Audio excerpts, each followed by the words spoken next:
Everyone, happy Wednesday. Happy day 3 of the 7-day live streaming challenge that I am participating in with my friends over at Ecamm, the whole team at Smart Passive Income, and the one and only Pat Flynn. It's been a really fun challenge. I feel like even today on day 3, I was like, you know what? I'm going to switch it up today. I'm going to do a little bit of storytelling instead of showing how I do everything, but I'm still here to take questions. But it went a little bit faster. Day 1, I overthought it, even though I'm live streaming all the time. I was like, oh, what do I say? How do I do this? What if no one shows up? I had all those same thoughts come back in, but I did it anyway.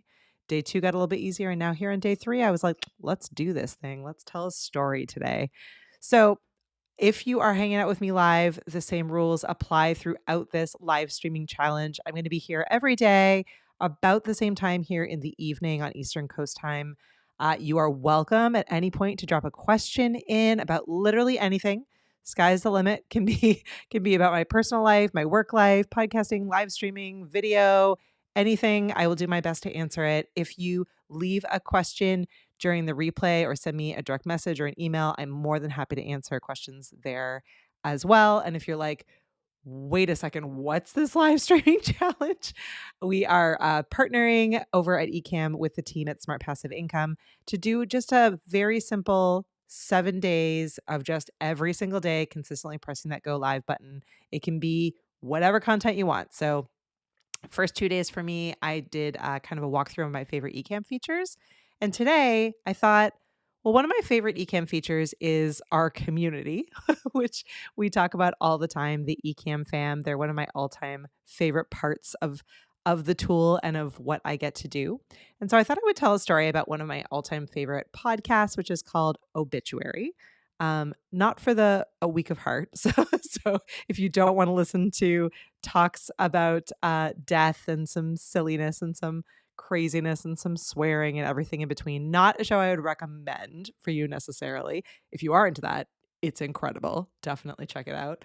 But what I really wanted to share was a really cool thing that I just got to enjoy as a listener. And because I work in this space of podcasting and live streaming, I really took to heart and I really wanted to share with everyone as just an amazing example of what to do when things don't go exactly as planned. So let me break it down.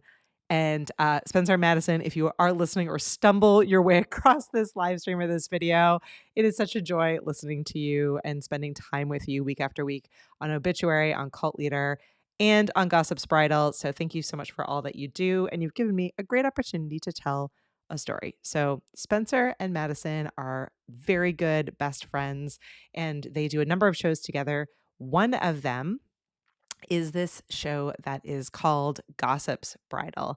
And when they started creating this show, it was at a time where they were having everything turning out perfectly for them, or so it felt like to us who were watching and spending time with them on a regular basis.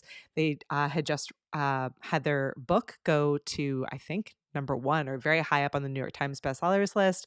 They were running not one but 2 really successful podcasts. They are part of an incredible podcast network. And so they have this really incredible opportunity to start another show, which is something they really wanted to do. And the show was a different topic than what they talk about on Obitchuary. And they were excited and ready to dive into it. And so they were coming at it from a place where they had a ton of experience and they had a really fantastic audience that was likely to follow them to whatever project they wanted to work on next. But they did it a little bit differently. So for their other shows, the format of the shows is really conversational. It's 2 friends catching up and sharing all of the research and information that they found. They read emails to each other. They dive deep on all kinds of incredible topics. There's a lot of banter, a lot of fun. It really feels like you're spending time with friends. But for Gossip's Bridal, they ended up doing, excuse me, a produced show. So they went into a studio, they recorded everything at a really high production value. It really, when the show was done, they had an entire season that they released at once, binge format. And it really felt like an Audible book, really. Like the production quality was incredible. The research, the content, the topic, phenomenal across the board. But it ended up not being overly popular. their fans just didn't take to it for one reason or another. And it was one of those shows that just didn't win the way that they would have expected to. So these are people who were doing all the right things, had this incredible community, much like the Ecamm fam, who were keen to show up for them. And I'm part of their community. So I definitely went over and listened to the show, and it didn't feel quite right. And really what it came down to was that the show wasn't produced in a format and wasn't creating an experience that their audience was used to and was expecting for them. It was too well produced for the experience that the audience and their community wanted or expected. So it it ended up being this moment in time where they could have considered it a total failure, written it off. They could have said, "Oh, well, that didn't work, or that didn't, work out the way that we wanted it to. We're never going to do that kind of thing again. We're not going to do this show again." But instead, they did something that I think is really clever that we can all learn a lot from. They sat with it for a bit. So there was probably about a year, if not more, where they just left that season alone. They talked about it here and there of the other show that they were doing. They continued doing great work on their main podcast, Obitchuary, and they were just cranking through it and having a really good time. And then about a year or so after the original season of Gossip's Bridal had come out, they revamped and re-released the show, and they made a really fun buzz about it. They sort of teased it out to their Obituary fans.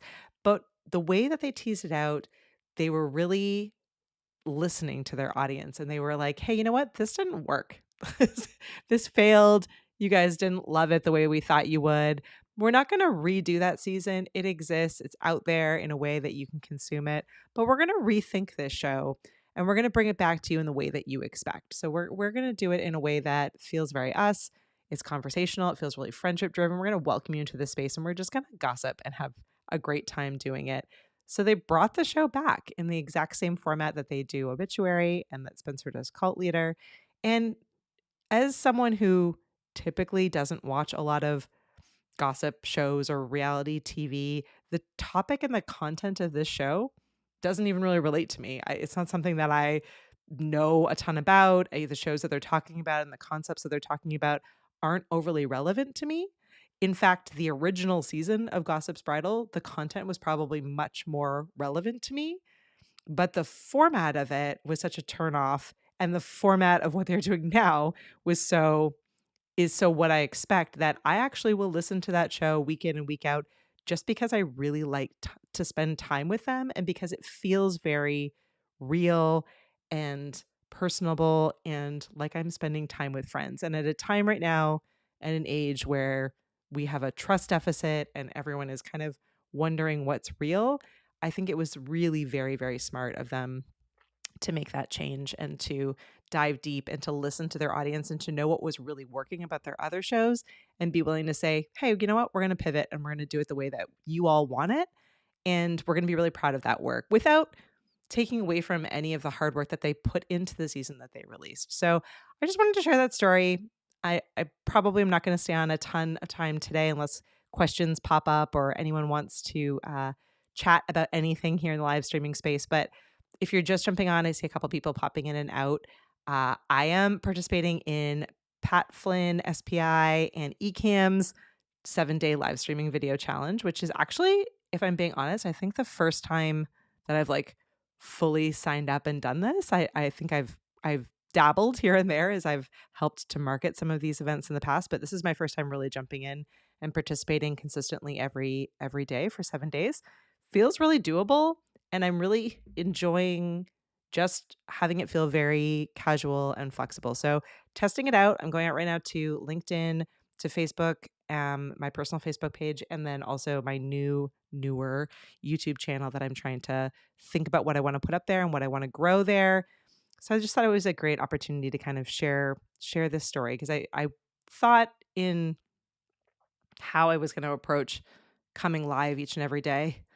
I thought about doing favorite features within Ecamm, and I think one of my favorite features in Ecamm is this ability to build a community, engage with my community, spend time here in this space in a really real and slightly less polished way.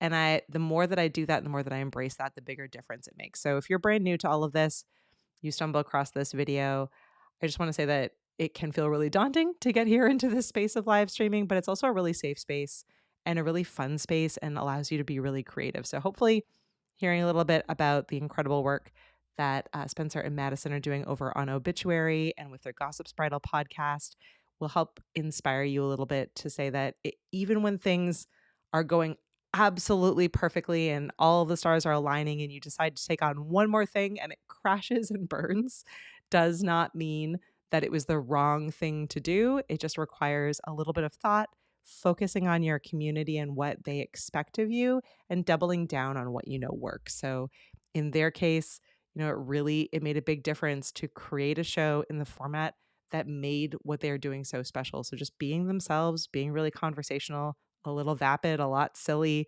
really made a big difference in maintaining their audience. And it's one of the reasons why I continue to listen to their shows, even when the content doesn't relate to me, even when it feels completely different than anything I would normally listen to.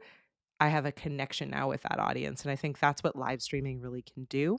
And that's what tools like Ecamm can really help you to do. So if you've been wanting to jump into this space, the water's warm and we would love to see you here. Okay, but before I jump off, I'm short today. Usually it's been about 25 minutes, but storytelling always goes a little bit faster.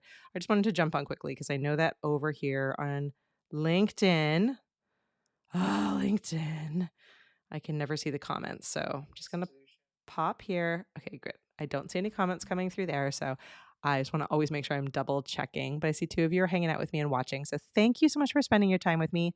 And as I said earlier, if you have any questions at all, I try really hard to be an open book. You are more than welcome to drop those wherever you're watching. Just drop them into the chat. I will follow up with each and every one that I see, answer all the questions. Or you can always reach out to me. I'm Katie at ecamm.com, ECAMM.com, or you can send me a DM. I'm more than happy to answer any questions about this live streaming world or podcasting or chicken keeping or parenting or being a dual citizen or whatever else you want to ask me in between. But that's my favorite feature for today. I'll have to think of another favorite feature for tomorrow. And if you're just seeing me now and you haven't seen the last two videos, you can go back on whatever platform you're watching. Yesterday and the day before, I did one on my favorite feature for day one was Ecamm's dual mode, which allows me to stream in vertical and horizontal formats or record in those formats. And then I talked about scenes. Ecamm has a new visual scene window, which it is as easy as like a PowerPoint or a keynote presentation, which is so super helpful. And then yesterday I talked, I think, a little bit about I created this background. How you can basically create your own backgrounds and your own designs natively right within Ecamm. You don't need to have a design background. You don't need to have a designer create it or create it anywhere else. You can make pretty simple, cool backgrounds right here in Ecamm. This one actually even has movement. It's subtle, but it's there, which is new for me. I usually just do a gradient, but I like watching this one flows around a little bit, which can be a lot of fun. But thank you so much for spending time with me. I will see you again tomorrow, same bat time-ish, same bat channels over on LinkedIn, YouTube, and Facebook here. I hope you all have a really wonderful Wednesday. It's finally been spring weather here in New England, and it just feels nice to be getting ready to dive into longer days, warmer weather, and hopefully a little bit of downtime for us all. Have an absolutely amazing day, and I will see you again tomorrow. Bye, everyone.